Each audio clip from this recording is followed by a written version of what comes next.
¿Te imaginas que un solo gato haya extinguido una especie entera? Esto pasó en 1894, cuando un farero llevó a su gato, Tibbles, a la isla Stephens, en Nueva Zelanda. Tibbles descubrió un pequeño pájaro que nunca había visto y comenzó a cazarlo.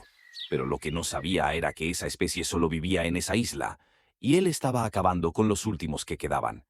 El farero notó los cuerpos y los envió a científicos, pero ya era tarde.